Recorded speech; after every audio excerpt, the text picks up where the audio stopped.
Episode 186 with Malene Rydahl, Happy as a Dane. There's more than 350 million people today across the world suffering from depression. And we're seeing that only 25% of those are diagnosed and treated. And one of the big sources of unhappiness is comparing yourself to others. The countries that are on the top of the list of the happiest countries in the world also have high consumption of antidepressants. If you have that strong sense of why you're here and how you contribute, it makes it much easier to overcome a lot of the challenges that we're faced with in life.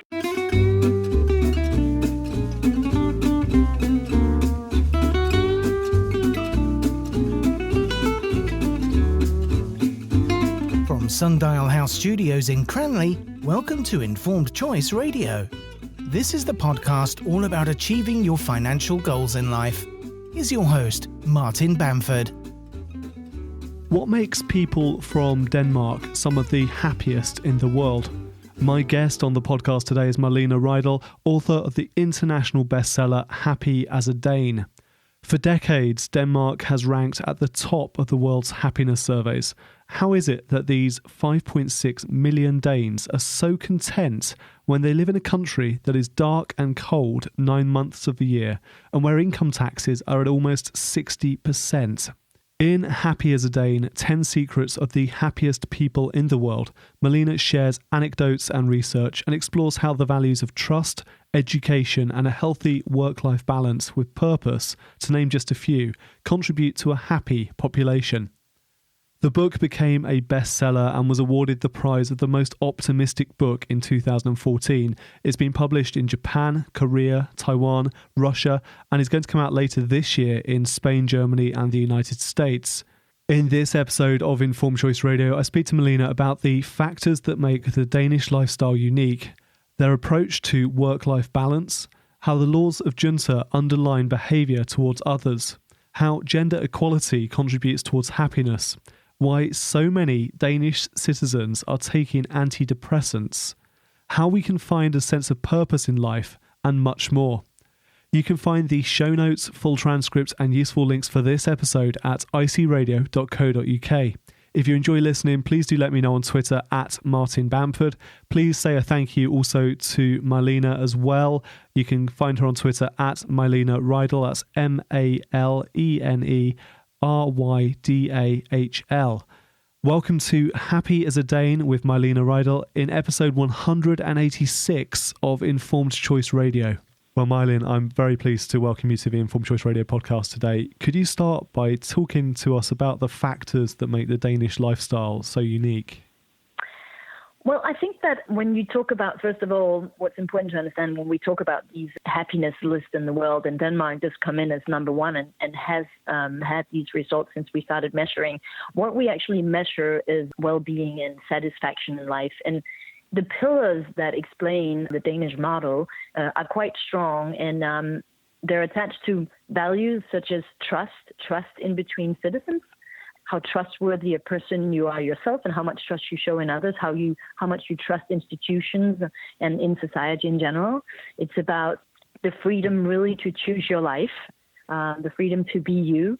I'm going to go into more details on that. It's in the educational system, basically, where the main goal of education in Denmark is to develop the personality of the child.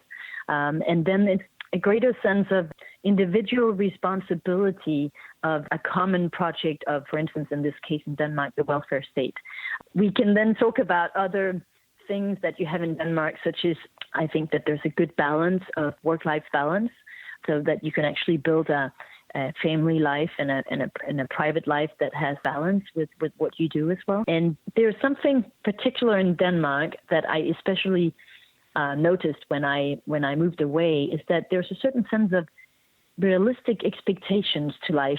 You know, some people explain the Danish happiness level with, well, they have such low expectations in life that sure they would be happy with anything. But I think it's more about having a simple approach to life and not necessarily wanting to be the best or the richest, but having ambitions that are more of creating a good life, having a family, having a nice place to live, enjoying your hobbies. And those things are more attainable for people. And so if you set goals that are actually attainable, you there's a bigger chance that you'll actually end up living the life that you wanted to in the first place.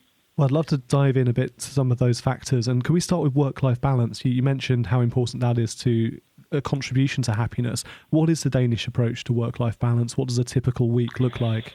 You would a typical week you would start early, and then you would start at 8-9, but a lot of people start at 8, and most people, at 4:00. Most offices are shut down. The maximum 5 people go home. They pick up the kids, and they sort of start the second life in the day, where they spend time with the family. Everyone eats together around 6:00, 6:30, and so you have sort of a full day coming up around 4 p.m., 5 p.m. maximum.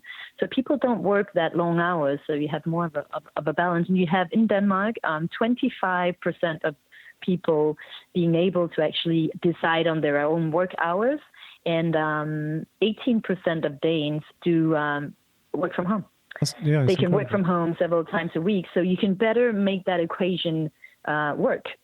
Because according to the time, if you have small kids or if you're going through a period, you can have a parent that's sick, so you need to take care of them. Or, life is, it goes in waves, and sometimes you need more time for your personal life to actually be okay. And they give the flexibility to do that. There's also something, I think it's quite unique, but when the first day of if your child is sick, the first day you're entitled to stay home with the child. And I guess those tie into the things you mentioned around freedom and also trustworthiness and individual responsibility. If people are given that option to take time off work because a child is sick or because something's happening in their life, and also to work from home. I think in the UK, employers are often quite reluctant to let people work from home because we think they're not going to be working. They're going to be sitting there watching daytime television. So does it all tie in together, trustworthiness, freedom, responsibility, and that sort of thing? Yeah, and I think, it goes together, but a lot starts with trust. It's about treating people like adults and basically trusting that, of course, you can let them work from home because, if you hired them into that job, they'll be responsible adult people and they'll make sure they do the job. And that's what we're seeing in management today, as well as that, if you will, the Scandinavian way of leading companies, where you show trust in the employee, you let them get on with the job, and no matter how they get best to that result, you'll trust them as an adult to do what they're there to do. And a lot of companies have picked up on these policies. For instance, you have Netflix that have unlimited vacation. They say your expense account, spend the money as if it was yours. And so there's a lot of companies now that build up the culture around trust, treating people like adults. Spend the money as if it was your money. You're an adult. How would how would you do in your personal life? And even in my career with the hotel industry, I worked for 9 years at Hyatt Hotels Corporation, and we decided there were so many rules to do a check-in that people couldn't even see the person in front of them. So we ended up making one rule saying, just welcome people as if you're welcoming people in your home. And that kind of trust and freedom to be yourself, which you could it plays back to the Danish model, turns out to be a good formula actually to create also well-being in companies, because those elements are so, and life becomes so much easier and relating to other people. If your base is that you trust the other person, you don't have to put in that many rules and controls, and also it's more cost effective, of course.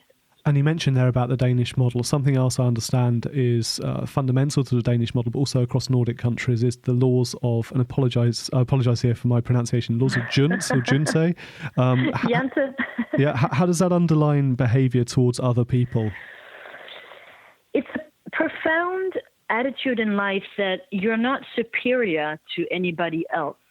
You're not inferior either, but it's... If you take the laws, they seem a little bit aggressive. Don't think that you're somebody special and don't think that you can teach anybody at anything.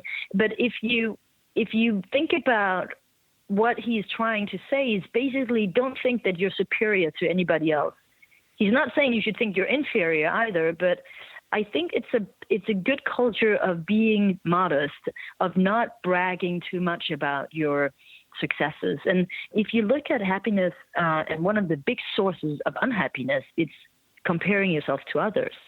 And because Denmark is a very egalitarian country and people don't brag about their successes, I think you get to have a base that is more in harmony, and people compare. They still do it, but they compare a little less, and there's less ground to compare because you don't have such a span between the very rich people and people that have more modest income or lifestyles. So I believe if you ask the Danes that live in Denmark, they would be quite critical of the law of gender, but I actually do think that it's something that has been a positive structure in how we relate to one another, being more modest and humble in a certain way, I think. And of course, this week we celebrated International Women's Day. I know something else which is a fundamental part of the Danish model is gender equality. How does that contribute to happiness, do you think? Gender equality is important because men and women, basically, in Denmark have reached a point where we have a high level of equality. And what happened is that, as in many places, in many countries in the world, the role of women have been liberated. And so we've been working on that, and we're still working on that in many places. And especially on Women's Day, you see that numbers are still not good enough, even in Europe, even in America. And of course, other places in the world, it's much worse. But one of the reasons why it's so successful in Denmark and not in the Scandinavian countries in general is that we've also liberated the man. And I think where sometimes the model goes wrong is that freeing up the female role is making the woman free to be more like a man. But if you don't free up the man so that he's more free to be like the women get to do what they did before, but also work and also have careers. And that's wonderful. But if men don't become more in tune with their feminine side, and without thinking that because they're in tune with their feminine side that they're weak or they're homosexual or they're anything, there's in Latin countries, if you're a soft man, it seems in sometimes in corporate worlds or in jobs, it's more difficult to fill that role, saying I would like to leave early because I want to pick up my children, or I participate in everything that has to be done in the house, and there's also something in what we call the more feminine societies, as you would probably call the Scandinavian countries, with more solidarity, more openness to express your emotions in a certain way, freedom to be you. I think that's healthy for a society, not only for the women, but also for the men, that men have as many emotions as women. They've just always been told not to show them. And so the fact that you can actually express emotions easily when you're a man, I think it's good both for women and men, and you can freely choose what role you would like to have if you have a more masculine or feminine role in society. It's I think that whole freedom of choice of in tune with who you really are inside, that you're free to be that person. I think that's a very solid and good base for living a good life.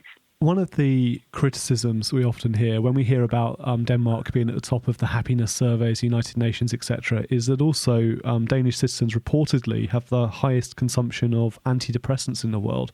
How do those two things tally, happiness and use of antidepressants? It's a really interesting matter, and I spent quite a lot of time studying it when I wrote my book. Because there's a situation we're facing today is that there's more than 350 million people today across the world suffering from depression. And we're seeing that only 25% of those are diagnosed and treated. So you have the vast majority of depressions today that are not diagnosed and not treated. And there's still a huge taboo surrounded with mental health. And so in many countries, you would have a depression, but you wouldn't dare to say it to anybody, and certainly not go to the doctor, and certainly not get treatment. So what you're seeing is that the countries that are on the top of the list of the happiest countries in the world also have high consumption of antidepressants, which you would say, but it doesn't make sense.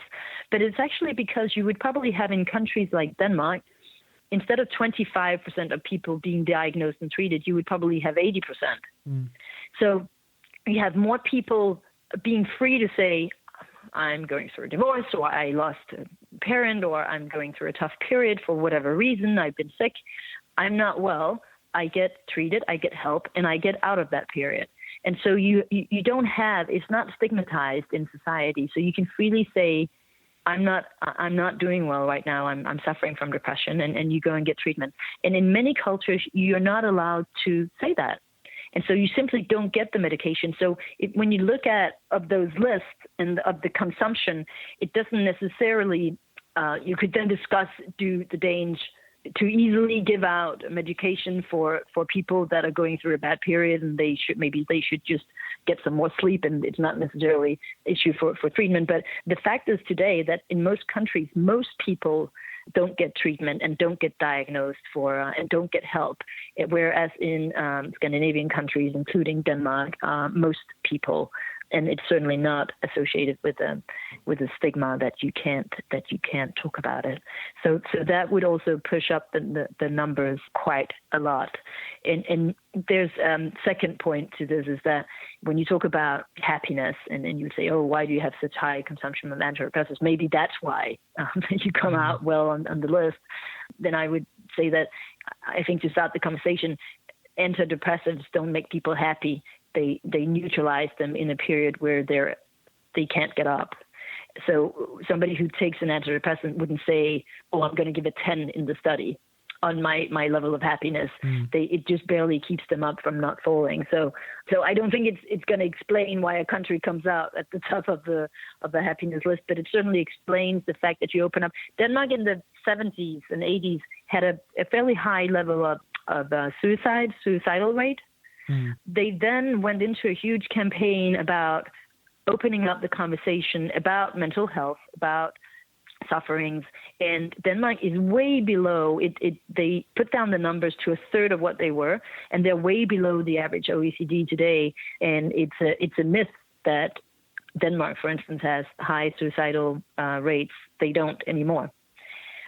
So you can, I think, by opening up the dialogue, you can address a lot of these issues that are increasingly a problem in the way we live together in the world. Something else that's been associated with Scandinavian countries is this term hygge, and it's become very popular here in the UK during the past year or so. There's lots of books out on the subject at the moment. For any of our listeners who aren't familiar with hygge, can you describe it for us, and how do you think that contributes to a sense of happiness? Well, hygge has become quite fashionable now. I think there's 7 or 8 books out about it, and I think that's a great thing, because hygge is basically spending time with people you love, doing it in a way where it's cozy, comfortable, it's warm, it's accessible, it's including people. We often say hygge cannot be sophisticated because it needs to include everyone in it. Usually in terms of accessories, you would say, oh, you need candles, and you need a fireplace, and you need warm socks, and you can do all those things. But it's also essentially the essence of hygge is about connecting with yourself, connecting with the other people, focusing on the things that you share, on the connection you have with people, and not so much, again, about bragging about your successes or what you've done. It's more about seeking consensus or connection with other people in a comfortable, warm setting, maybe drinking hot chocolate or tea or eating cakes or something else. But it's essentially about slowing down and connecting with the presence of with yourself and with other people. And what's so special about it in our culture is that I think we put a name to it. So you would have cozy, but you don't really sort of say, oh, I'm going to go and cozy. You might say it, but it's not. We would say it every day. And most Danish people have hygge moments every day. So it's part of how we live, of getting together, connecting, and creating this warm atmosphere of comforting the soul in a certain way, I think. Well, you've encouraged me to go and get a hot chocolate for myself after this conversation. Yeah, exactly. You should do that. Part of our role as financial planners is to help our clients articulate their sense of purpose in life. What do you think the impact is of a lack of purpose, and how can people find their purpose?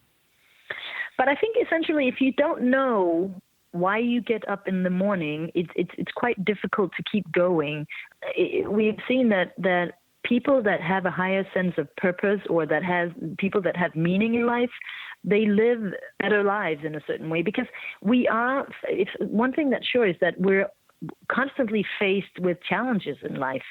And if you know why you're doing what you're doing, and you have a higher sense of purpose of how you contribute to making the world a better place, or it could be attached to loving some people, or being there for some people, or creating something, or contributing something. If you have that strong sense of why you're here and how you contribute, it makes it much easier to overcome a lot of the challenges that we're faced with in life, and it gives you joy, it gives you hope, and if you know why you do things, it's easier to get them done and to get through the challenges. Sometimes I ask in companies when I go out and do my speeches, I say, but you know why you're here, and your answer can't be to pay my rent. And most people sort of lack that answer of, no, I actually don't know why I'm here. I know we produce this and that product, but what is the greater sense or purpose of that whole, is it just to make money? And can that be a satisfying answer to my question? I don't think it can. So that lack might create some sort of an emptiness or a meaningless. So people try to fill out that emptiness with sometimes money, power, beauty, fame, and that is never going to lead to happiness, because then you get into the hedonistic treadmill where once you get a bigger house and you want a bigger house, even bigger house, or beauty, how society pushes us into these references of how you should look and how beautiful you should be. And you can't ever win that battle. It's not what you get in life. It's how you relate to it, basically, with all these things. But having a sense of purpose is definitely, I would say, one of the main things that you can do for yourself to build a good solid base of well-being. What did you discover when researching the book, and what would be your tips for living a happier, more fulfilled life? I think it's important to actually define that sense of purpose in life, figuring out something about your dream, and trying to maybe not, taking your dreams and trying to walk on that path.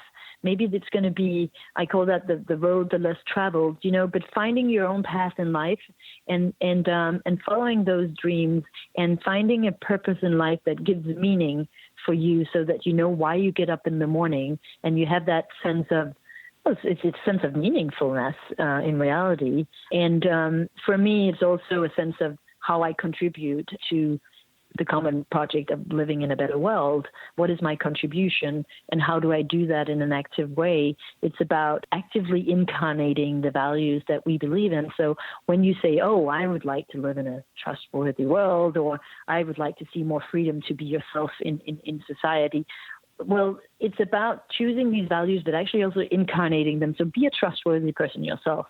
Show trust in others. Take that chance. And you might, if you say in Denmark we have 80% trust in citizens, in between citizens. In a country like France, it's about 20%. I think in England it's about maybe 24, 25. And so you basically, to create and to be one of the ambassadors of these values, you start by creating a group of friends, a community, and you see that people like being part of such a project, of saying, let's create an environment of trust. And that has to start with individuals actually acting out these values. And once you start taking that on board, and it becomes sort of a purpose of, I want to be and live the values that I believe in, I think that gives a lot of meaning in as a base, of a solid base of how you live, to actually act out the values that you believe in, the individual responsibility for the world we live in, to have that sense. And then I think for the rest, being aware of the difference between pleasure and happiness.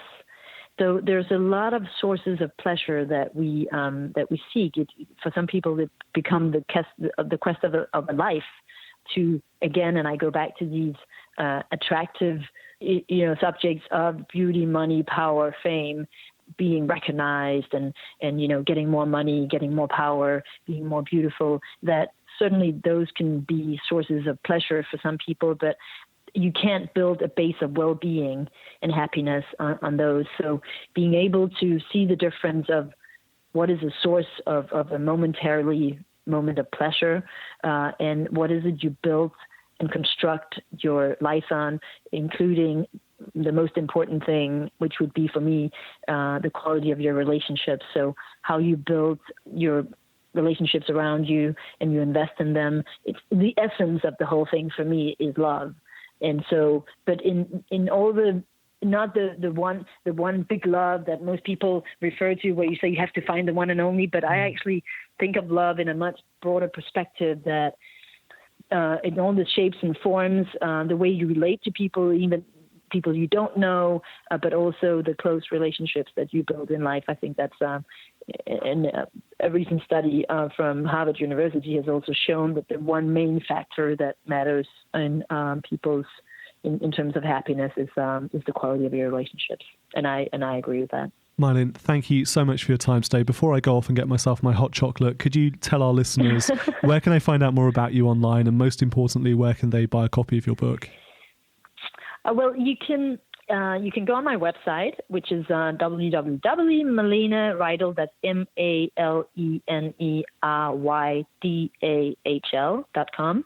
And you can buy my book. It's published on the 17th of March at Norton, and it's on Amazon and probably in many bookstores, I hope.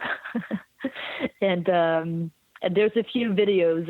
There's a TEDx talk I did on planting seeds of happiness, the Danish way, that you can go and watch on YouTube. Fab. We'll make sure we put links to all of those in the show notes so our listeners can find it nice and easily, and hopefully go and buy a copy of your book too. Thank you so much for your time. That was brilliant. Thank you. Thank you so much. Thank you to Malene for appearing as a guest on Informed Choice Radio today. This was by far one of my favourite podcast interviews to date, and I hope you enjoyed it too. We had originally scheduled to record this interview earlier in the week when Malene was in North Africa, but our Skype connection let us down. It turns out that Morocco is not a great place to use Skype, but fortunately we were able to reschedule for once Malene was back home in Paris, and I'm so pleased that we could. I think we can learn so much about happiness from the lifestyle and attitudes of people living in Scandinavian countries. The book is excellent, and you should get your hands on a copy to have a read.